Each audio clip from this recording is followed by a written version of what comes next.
Your systems are not strong enough for auto functions. You see, in the phase of startup, it's all about getting things done, no matter how small the task, no matter how big the task. Get it done. Find a poisonous true entity that wouldn't exist if companies of your nature. But the truth is, some people are just meant to mine gold, and others are meant to mine diamonds.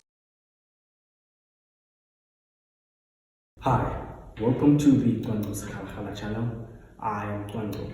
And today I'm going to be sharing with you something quite different from what I shared. This is something I haven't exactly mastered myself, but I figured even if I haven't fully reached what I aim to achieve, but I can still share my previous experiences and the phases I've gone through. If I'm at level 1, then I at least qualify to assist those at level 0 or level 0.5. What I'll be sharing with you today is my current experience and the things that I'm still learning throughout my business startup. I remember there are over 1,000 ways to start a business over many diverse sectors. So I will not be sharing any strategies or techniques I know to be effective for starting a business, nor will I speak on how to start a business. What I'm going to share with you are common effects and common lessons that you will inevitably endure on your journey of starting a business. Because whatever your industry, whatever the scale, there are harsh realities and fundamental truths you have to accept and affirm to. So I will be sharing with you 5 lessons that I have learned during my startup phase, which I'm currently in right now. So let's go. So number 1, if you have access to any funding, do not, I repeat, do not start up a business from bottom up. Buy an existing business.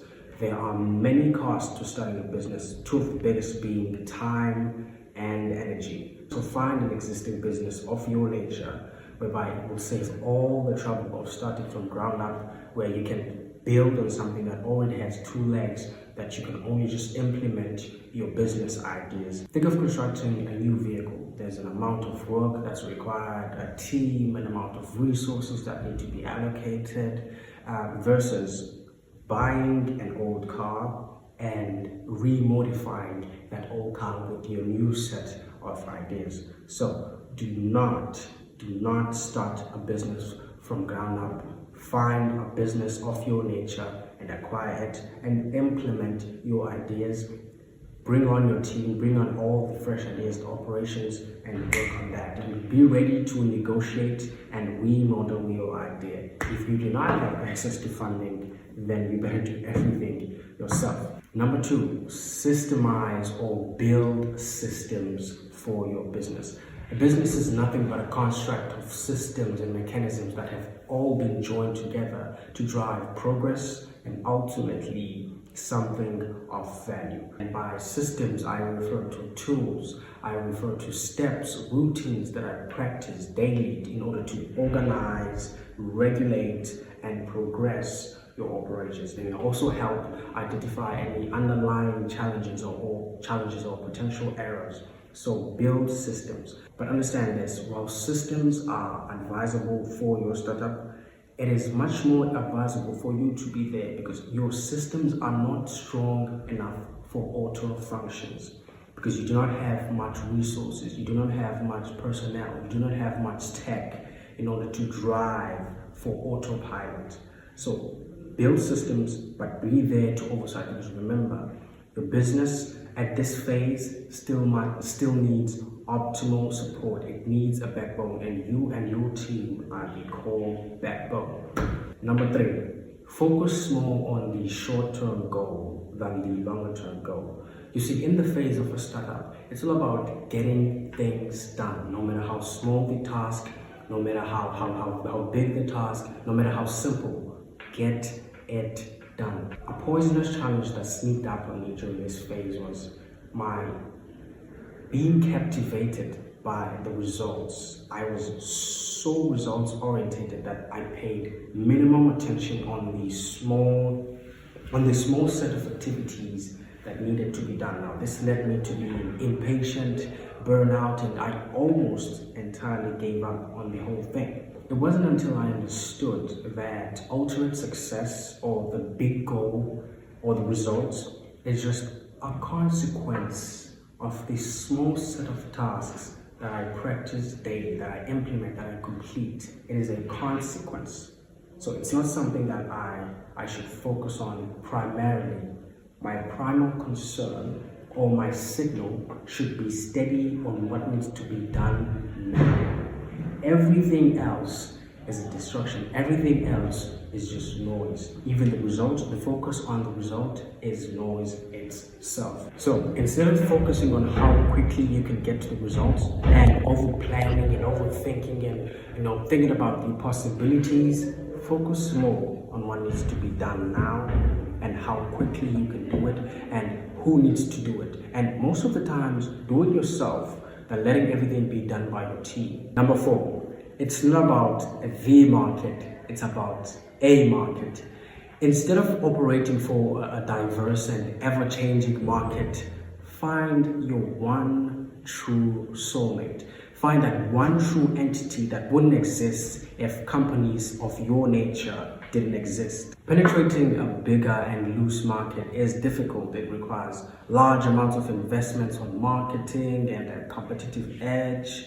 Rather, find someone who already has a market with which you can supply and boost your sales, and someone who boosts your sales while you focus on productions instead. Find one entity with which you can supply, an entity that inputs with your productions, and establish a partnership with them. Or rather, you can find multiple clients and build a community of clients with which you supply and partner up with. If you have bigger branding ambitions, then at least partner up with a steady client up until you have the means to invest on your own branding. Number 5, construct a progressive team and not a group of people. You see, most of us, when we have business ideas, we tend to look for the people we are most close to, the people we know, the people we're related to, or even the people we claim to trust. Well, I advise you, if you opt for these people, be prepared to be disappointed and be delayed.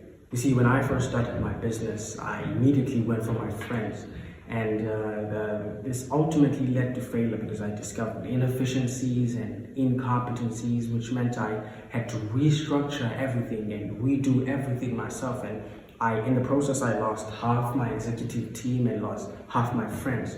So do not find the people that you know the most. Find the people that you know you cannot overemphasize the importance of the business. People individuals will not end up leaving when there's no results, because believe me, there will be multiple times where there will be no result.